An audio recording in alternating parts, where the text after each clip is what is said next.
할렐루야. 복되고 귀한 아버지 존재에 잘 오셨습니다. 하나님이 여러분 한 사람 한 사람 다 사랑하십니다. 또 하나님이 여러분 부르셔서 생명의 말씀으로 여러분 심령에 또한 위로와 소망과 응답으로 채워주실 줄로 믿습니다. 이 시간 예수님의 마음을 여러분 마음속에 품으시고 앞뒤 좌우문과 서로 인사하겠습니다. 잘 오셨습니다. 축복합니다. 또 은혜 받기를 원합니다. 우리 신앙생활 하다 보면 여러분들 좋아하는 성경 구절이 있죠. 자기들마다 각자 또 마음에 두고 외우는 성경 구절이 있습니다. 좋아하는 찬송도 있고요. 그 요한 3서 1장 2절에 보면 많은 신앙인들이 참 좋아하는 성경 구절이 나옵니다. 그 말씀은 사랑하는 자여 내 영혼이 잘됨 같이 내가 범사에 잘되고 강건하기를 내가 간구하노라. 아멘.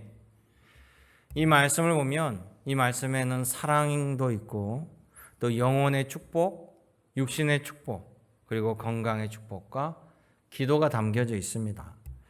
축복의 말씀 가운데 최고의 축복이라고 생각합니다.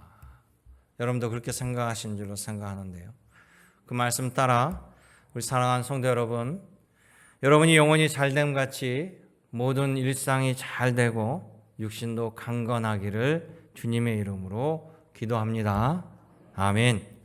아멘 하신 분만 이 축복을 받을 줄로 믿습니다. 뒤늦게 하지 마시고 미리미리 하셔요. 하나님께서 예수 그리스도를 보내시면 이 같은 축복을, 이 같은 복을 여러분들에게 이루어 주시고자 예수님께서 이 땅에 오셨다라는 거예요.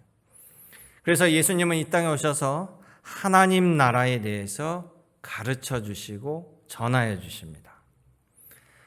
또한 이 땅의 삶뿐만 아니라 죽음의 삶, 이 모든 세상 만물의 것의 소유가 하나님의 것이라는 것을 분명히 가르쳐 주시므로 이 땅을 살아가는 우리들이 그 재물을 대하는 태도가 어떠해야 되는지 명명백백하게 알게 하여 주시죠.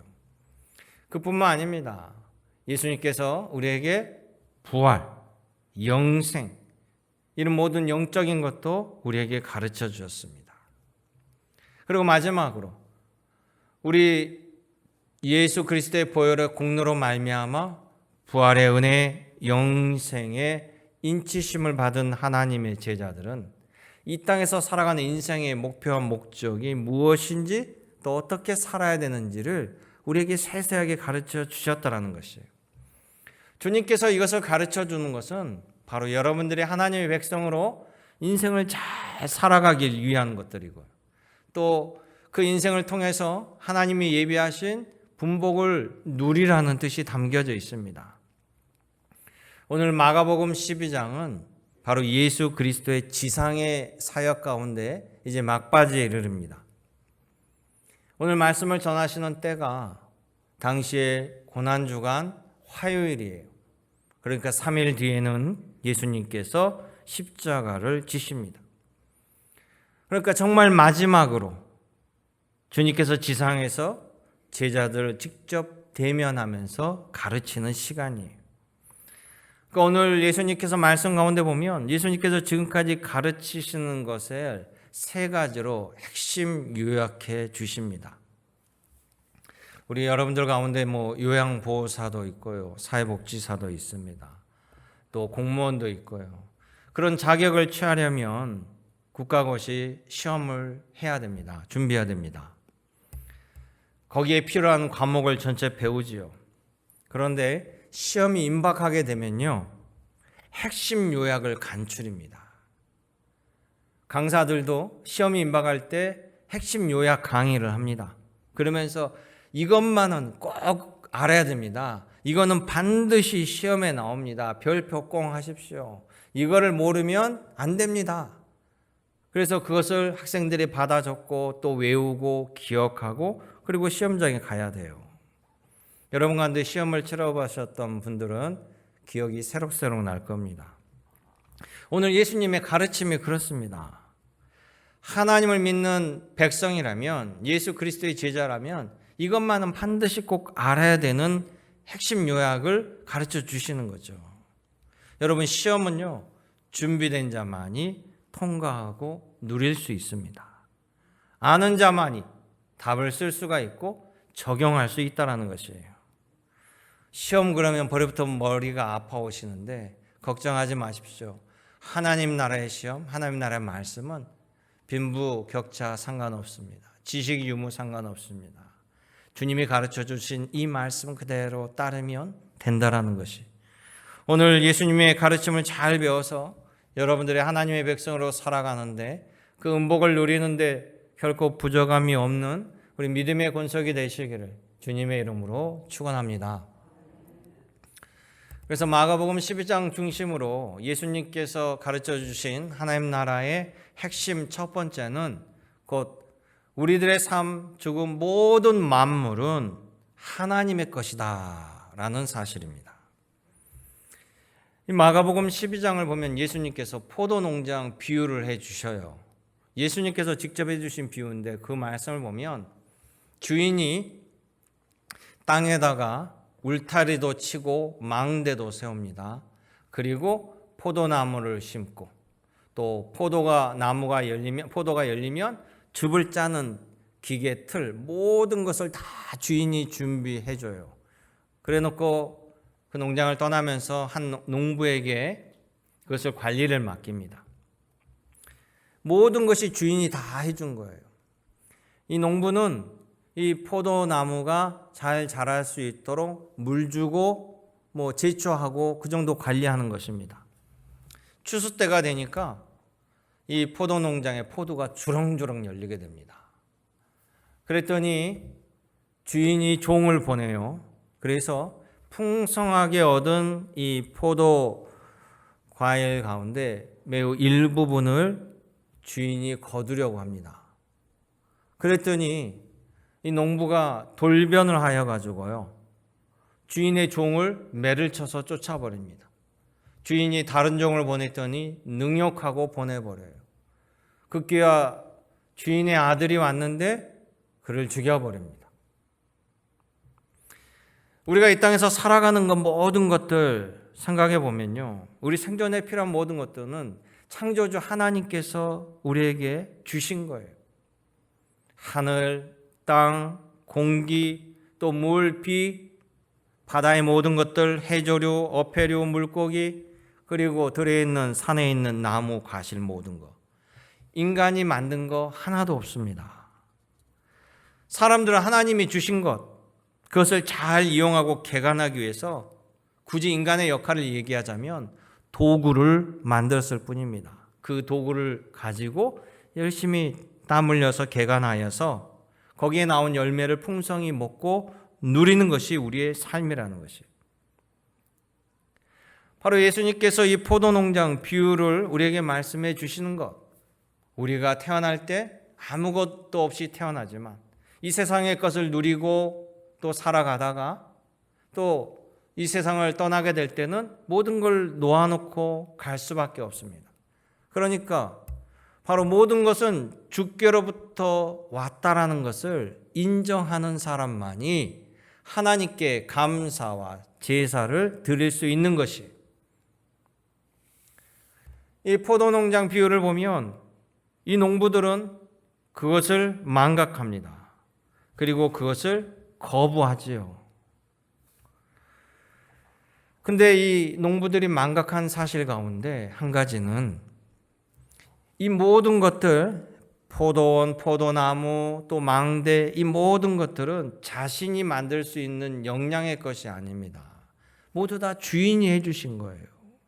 그러니까 종들을 제거하고 심지어 주인의 아들까지 제거한다고 해도요, 이 포도 농장이 영원히 자기 것이 될 수가 없습니다. 그런 능력과 역량이 안 되는 것이에요. 이 이야기를 들은 사두개인들이 예수님께 도전적인 질문을 합니다. 예수님, 지금 로마 황제에게 바치는 세금을 우리가 바쳐야 됩니까? 말아야 됩니까? 이렇게 질문합니다. 세금은 강제 조항이에요. 내지 않을 수 없습니다. 그런데 하나님의 것은요, 믿음이 없이는 하나님을 인정하지 못하면 바칠 수 없습니다. 거기에 대한 대답은 예수님이 뭐라고 하셨습니까? 하나님의 것을 하나님께 드려라. 예수님의 말씀이에요. 한마디로 믿음 없이는 하나님께 드릴 수 없는 것입니다. 여러분 모두가 하나님을 믿고 하나님의 도우심을 또 기대하고 하나님이 모든 것의 전부가 되신다고 믿기에, 고백하기에 우리는 11조도 드리고요, 또 여러 가지 은혜들을 계수하며 감사 예물로 드립니다.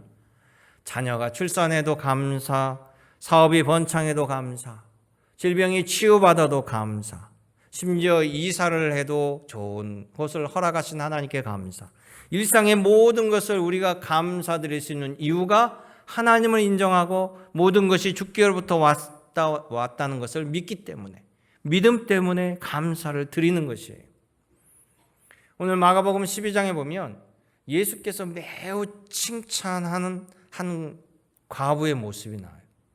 그녀는 자발적으로 주님 앞에 헌금을 했는데 그때 당시 화폐의 가치로요, 지극히 작은 2렙돈을 바쳤습니다.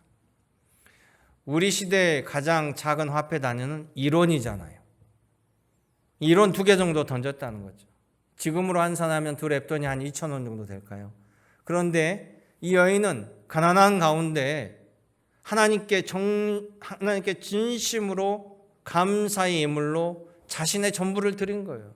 그러니까 예수님이 그 여인을 보고 그 여인은 생활비 전부를 정말 믿음으로 진심으로 하나님께 드렸다라고 극찬했습니다. 만약에 하나님께서 우리들이 드린 예물을 실질적인 액수에 관심이 있었다면요, 과부의 이 2렙돈은 부자의 소득의 100분의 1, 1000분의 1보다도 매우 작은 가치니까 오히려 100분의 1, 1000분의 1 부자가 낸 헌금을, 예물을 주님께서 칭찬해 주셔야 돼요. 그런데 그러지 않습니다. 오히려 이 여인을 칭찬하는 것은 하나님께 드리는 예물, 그 여인의 믿음의 헌신이고 진정한 감사의 결과이기 때문에 그 액수에 상관없이 주님께서 기뻐 받아주신다는 거예요. 예수님께서 예루살렘 성에 입성하실 때 어린 나귀 새끼를 타고 오셨습니다. 그런데 그 어린 나귀 새끼는 예수님과 제자들이 직접 기르고 낳은 나귀 새끼가 아니에요. 예루살렘 들어가시기 전 동네에서 예수님이 제자들에게 동네 마을에 어디 들어가 보면 어린 나귀 새끼가 묶여 있을 텐데 그 나귀 새끼를 가지고 와라, 이렇게 명령했어요. 분명히 이 나귀를 기른 사람이 있고 먹이고 키운 사람이 있습니다. 그 어미를 키웠기 때문에 어린 나귀 새끼가 생겼겠지요. 그 사람은 자기 것이라고 생각하고 열심히 키웠습니다. 그런데 예수께서 주가 쓰시겠다라고 제자들이 말하자 기꺼이 기쁜 마음으로 예수님께 내어 드렸다라는 것이, 모든 만물이 주인 되시는 하나님이라는 하나님 것으로 인정하기 때문에 감사를 드리는 겁니다. 예수님 말씀의 핵심을 보면 하나님께 감사드리는 자가, 하나님을 인정하고 감사드리는 자가 바로 이 땅에서도 복을 받고 저 천국에서도 복을 받는다라는 것이죠. 왜냐하면 복 주시는 이가 바로 하나님이시기 때문에 그렇습니다.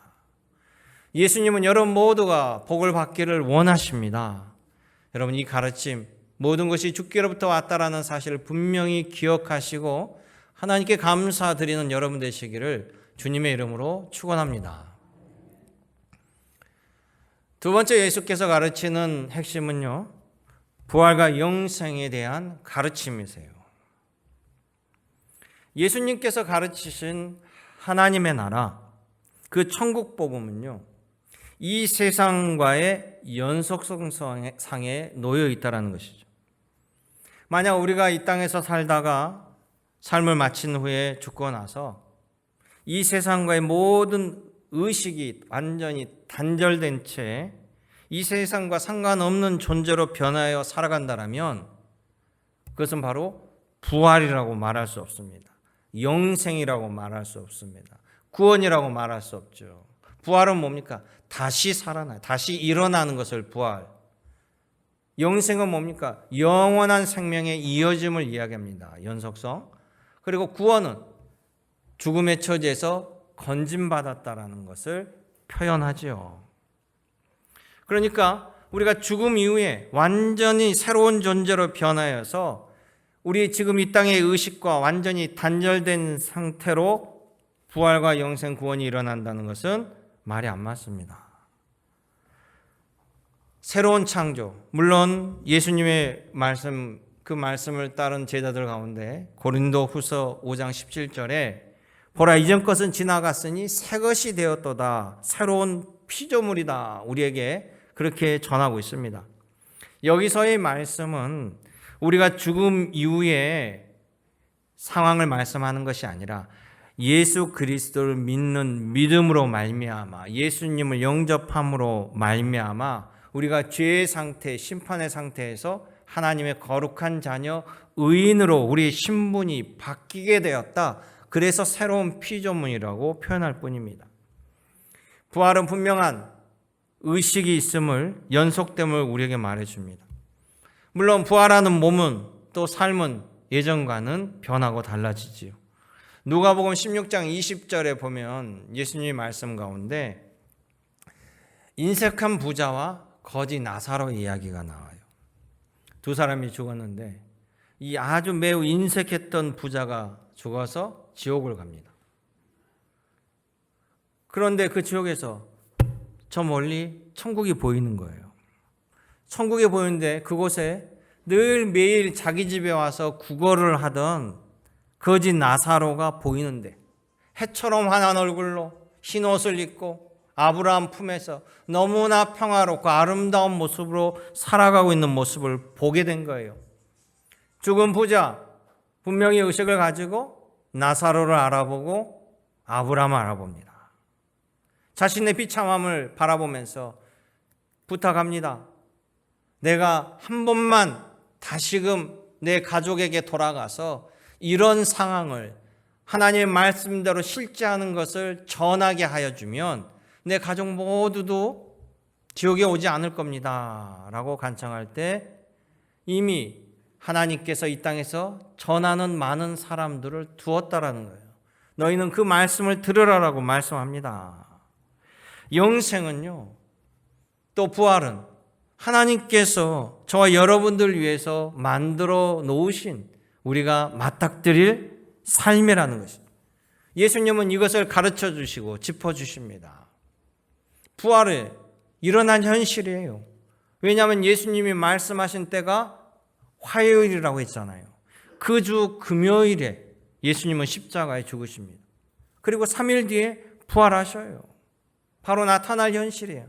즉 예수님은 십자가 지시기 전 임박한 상황 속에서 제자들에게 다시 한번 주님의 말씀을 짚어주시고 부활을 가르쳐 주시는 거예요.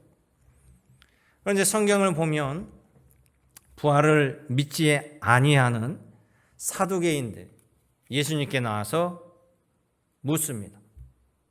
죽은 사람이 부활한다고요? 그게 가능한 일입니까? 그러면 이런 상황은 어떻게 됩니까? 예수님께 질문을 던지는데 이 사람 매우 의도가 불순해요. 아주 극단적인 예를 듭니다. 예수님을 시험하는 거죠. 7 형제가 있는데 큰형이 먼저 세상을 떠났습니다.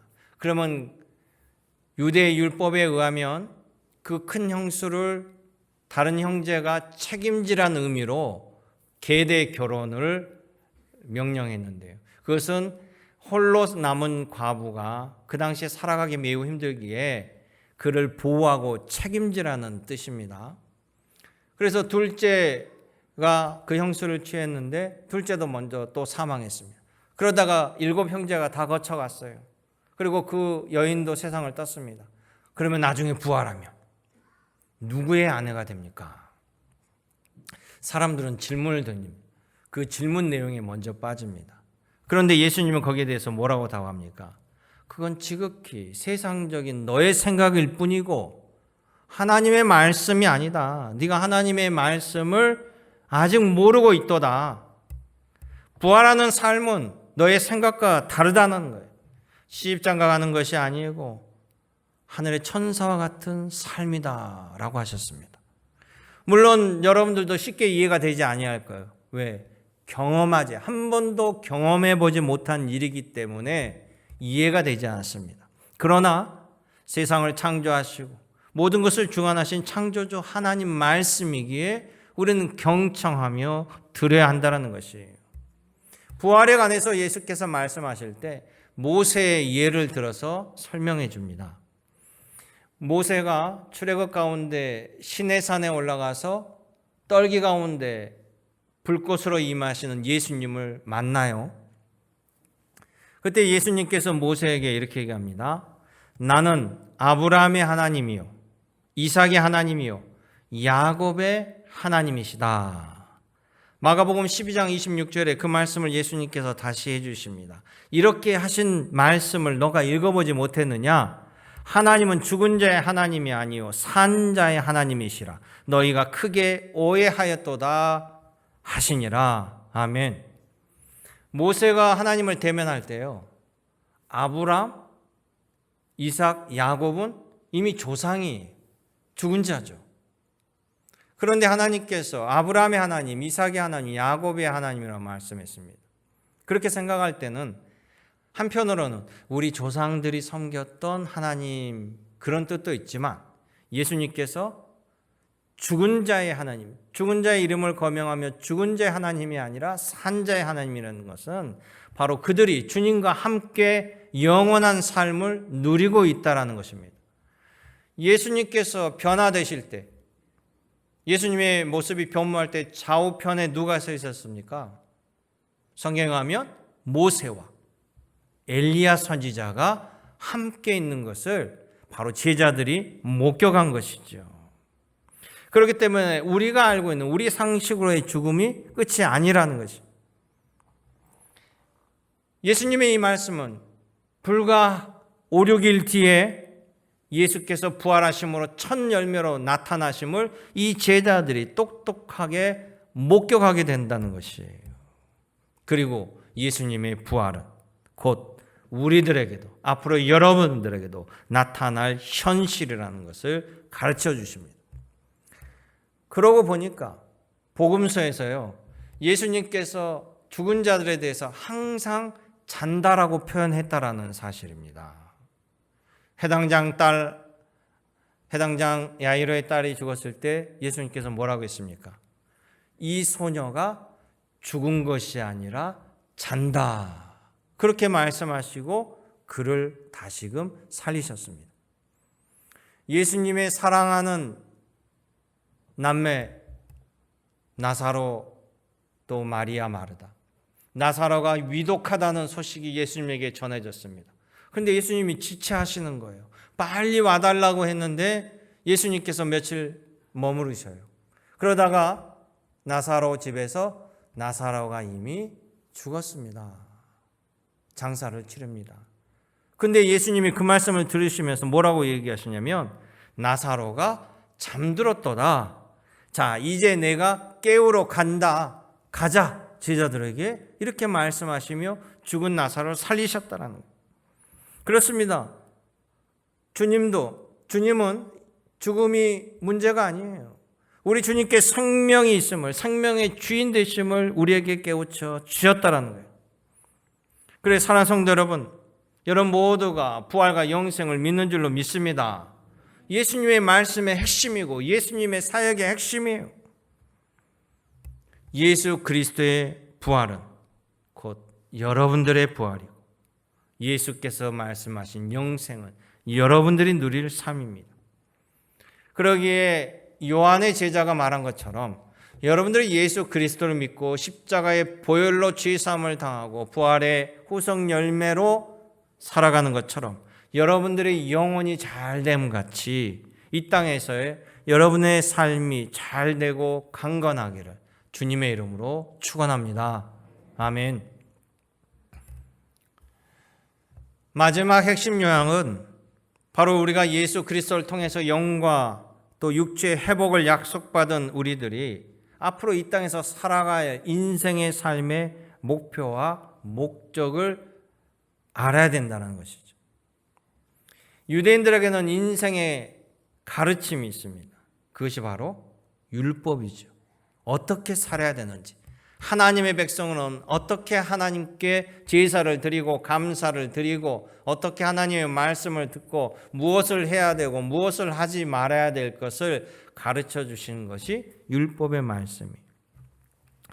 자, 예수님의 말씀을 듣던 중에 율법 전문가라고 하는 사람이 서기관인데요. 이 서기관이 예수님께 와서 묻습니다.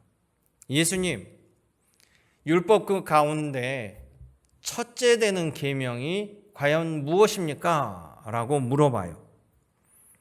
이 서기관이 예수님께 물어보는 것은 두 가지 이유겠죠.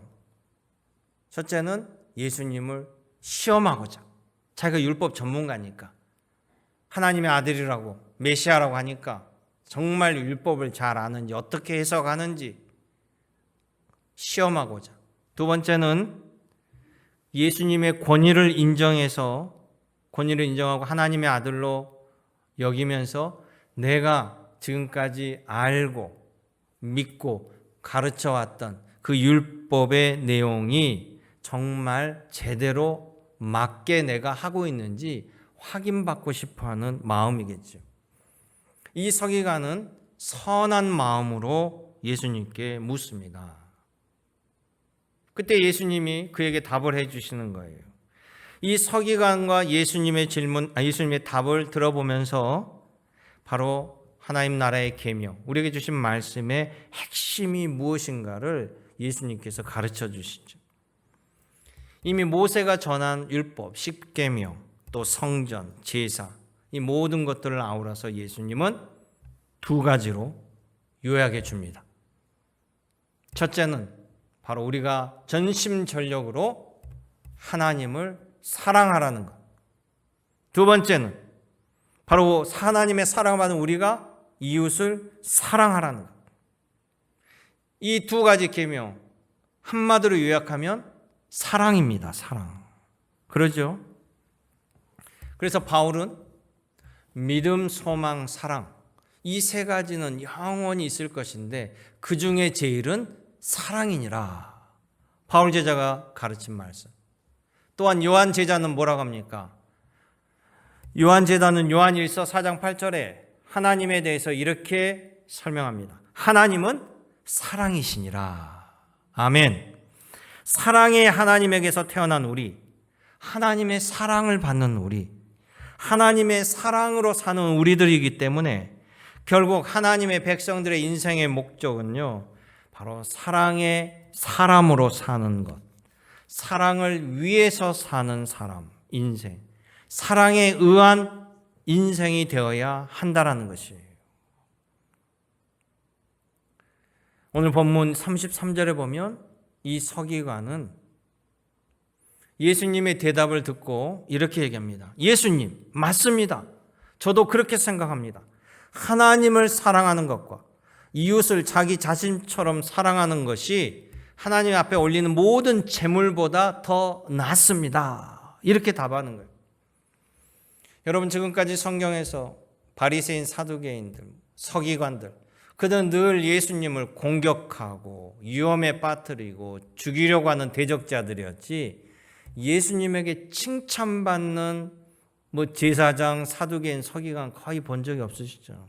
그런데 지금 오늘 이 본문에서 이 서기관은 예수님에게 아주 극찬을 받고 있습니다. 이런 서기관이 없었어요. 우리 함께 읽어볼까요? 34절에 예수께서 그가 지혜 있게 대답함을 보시고 이르시되 내가 하나님의 나라에서 멀지 않도다 하시니 그에 감히 묻는 자가 없더라. 아멘. 우리가 사랑의 하나님에 대한 믿음만이 온전히 우리가 하나님께 다시 올인할 수 있다는 것이에요. 욥은 이런 말씀합니다. 주시는 이도 하나님이시요 거두시는 이도 하나님이십니다. 근데 욥의 이 말은 거저 나온 말이 아니에요. 그가 모든 가진 것을 다 잃고 난 다음에 고백한 말입니다. 그가 어떻게 이걸 고백할 수 있었을까요? 그는 나를 도우시는 하나님이 계시는데 그분은 피도 눈물도 없이 엄격하고 원칙만을 가진 하나님이 아니라 내가 죄를 지었을지라도 나를 사랑하시는 하나님이기 때문에 나에게는 다시금 소망이 있고 희망이 있고 하나님을 의지하며 살아갈 수 있다는 것이에요. 여러분에게는 여러분을 지극히 사랑하시는 하나님이 계십니다. 여러분이 기도 올릴 때 들으시는 하나님, 여러분 고난 가운데 있을 때 아파하시는 하나님, 여러분께 사랑과 자비와 치유와 은혜를 주시고자 원하시는 아버지 하나님이 함께 하신다는 사실이에요. 여러분 이것을 꼭 기억하시기 바랍니다. 우리가 진리를 알아야 되지만 두 번째는 그 진리를 행하는 것이 중요하다는 거예요. 진리를 믿고 따르는 것이 우리의 믿음을 더 공고하게 해주고 우리 믿음을 증명하기 때문이에요. 모세는요, 아무것도 자기가 아니었는데 심지어 살인자였고 도망자였는데 하나님의 은혜로 하나님의 사랑하심으로 이스라엘의 지도자로 세워졌어요. 자신이 한 거 하나도 없습니다. 국민들이 뽑아준 것도 아닙니다. 그러면서 그가 출애굽의 놀라운 역사, 하나님의 기적을 한 중심에서 보며 체험하며 전하며 출애굽의 역사를 이룬 거예요. 자기가 되돌아봐서도 이 놀라운 일들이 자기 삶 속에 일어났다는 것 자체가 너무나 큰 은혜고 기적입니다. 전부 다 뒤돌아보면 있을 수 없는 일들이 벌어진 거예요. 자신이 하나님을 향하여 기도하자 홍해가 갈라진 놀라운 역사. 눈물로 기도할 때 하나님의 응답으로 바위에 터져서 물이 나오고 만나와 메추라기를 먹여주는 놀라운 사건들. 그 모든 것을 이뤄냈습니다. 그리고 이제 가나안 땅, 하나님이 예비한 가나안 땅이 보이는 그 건너편, 요단강 건너편에 와 있어요. 오늘 여기까지 자기 임무가 끝난 겁니다. 이제 앞으로 이 백성들이 여호수아와 함께 하나님의 약속대로 이루고 살아가야 돼요. 자신은 다 경험하고 은혜를 받습니다. 그런데 후손들이 정말 자기와 똑같이 하기를 원해요. 그래서 신명기 30장 11절 이하에 모세가 간절한 마음으로 후손들에게 기록하고 있습니다. 오늘 내가 너에게 명령한 이 명령들은 너에게 어려운 것이 아니요 먼 것도 아니라 하늘에 있는 것도 아니고 바다 밖에 있는 것도 아니니 오직 그 말씀이 내 입에 있으면 내 마음에 있으면 이것을 행할 수 있느니라. 아멘. 모세를 통한 하나님의 말씀이에요. 여러분, 주님께서 제자들에게 가르쳐 주신 이 핵심의 말씀, 모든 것이 하나님의 것이라는 것을 인정하는 것, 부활과 영생이 우리들 위해서 예비되어 있다는 것, 그렇기 때문에 예수 그리스도를 영접해야 된다는 것, 그리고 하나님의 백성으로 사랑이 우리의 원동력이고 핵심이라는 이 모든 것. 여러분, 어려운 게 아니에요. 만약에 구원이 어려운 것이었으면 어떻게 지식 유무 상관없이 구원에 이를 수 있고 빈자와 가난한 자 상관없이 건강에 상관없이 주님을 구주로 영접하고 영생 구원을 얻겠습니까? 사랑하는 성도 여러분, 오늘 마가복음 12장 예수님의 가르침은 3일 뒤에 현실로 십자가의 죽으심으로 나타납니다. 그것보다 더 충격적인 것은 말씀대로 3일 뒤에 부활하시는 거예요. 즉 오늘 말씀에서부터 6일 뒤면 부활하신 예수님을 눈앞에서 면전에서 보게 되고 제자들은 40일간 주님과 함께 먹고 마시며 가르침을 받습니다. 그리고 40일 뒤에 주님의 승천을 목격하게 되지요. 예수님은 모든 걸 쏟아부으고 다 가르치셨습니다. 그러면서 예수님께서 이제 제자들이 가르침을 받아 현실에 적용하며 살아야 돼요. 그럼에도 불구하고 주님께서는 너희들의 육신으로 보는 나는 떠나니 내가 영이신 또 다른 보혜사 성령을 너에게 보내리라. 그 성령께서 우리에게 와서 말씀을 가르치고 인도하고 우리를 지켜 보호하여 주시겠다는 것이죠. 제자들이 보는 앞에서 승천하셨던 예수님, 제자들 말씀대로 기도하다 10일 뒤에 오순절에 성령 충만의 역사가 일어났습니다. 바로 그때로부터 제자들의 제자들은 주님이 가르쳐준 말씀대로 직접 부딪히며 살아가는 사도 시대가 열린 거예요. 사도행전의 출발이 생기는 것입니다. 그때로부터 오늘 여기까지 주님 말씀 따라 우리는 살아갑니다. 여러분, 선생님들이 학생들에게 아무리 잘 가르쳐도 시험장에 들어가서 시험을 치르는 것은 학생들이에요. 그러죠? 선생님이 대신 치러줄 수 없어요.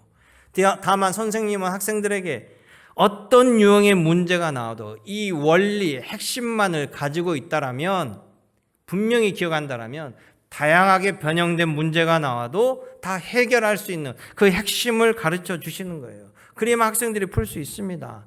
그러나 시험은 학생들의 몫이라는 거예요. 사랑하는 성도 여러분, 하나님의 백성으로 인생은 여러분들의 몫입니다. 오늘 하나님께서 예수님을 통해 가르쳐 주신 하나님 나라의 핵심 요약을 잊지 아니하시고 기억하시는 여러분 되시길 원합니다. 우리가 모르는 길을 가게 될 때는 두렵고 떨리고 걱정되고 근심합니다. 그러나 우리가 아는 길을 가게 될 때는 즐겁고 행복한 거예요. 우리가 모르는 길에 갈 때 요즘에는요, 내비게이션이 있어가지고 어떤 길도 그것만 입력하면 길을 다 가르쳐줘요. 뭐 어떤 내비게이션은 실사로 막 그 동네 사진을 보여주면서까지 인도합니다. 바로 주님의 말씀이 여러분 천국의 내비게이션이에요. 그 말씀 따라 갈 수 있습니다. 그런 복 있는 삶, 축복된 인생길을 살아가시기를 주님의 이름으로 축원합니다. 주님의 말씀은 반드시 이루어집니다. 기도하겠습니다.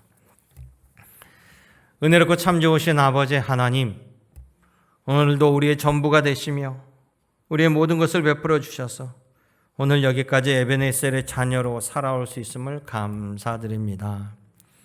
주님께서 우리에게 예비해 주신 부활과 영생을 소망 가운데 바라보며 오늘도 나를 사랑하신 아버지 하나님, 그 사랑을 입으며 그 사랑을 전하며 그 사랑의 손길과 입술과 발걸음이 될 수 있도록 허락하여 주시옵소서. 언제나 함께 하신 예수님의 이름으로 기도드렸나이다. 아멘.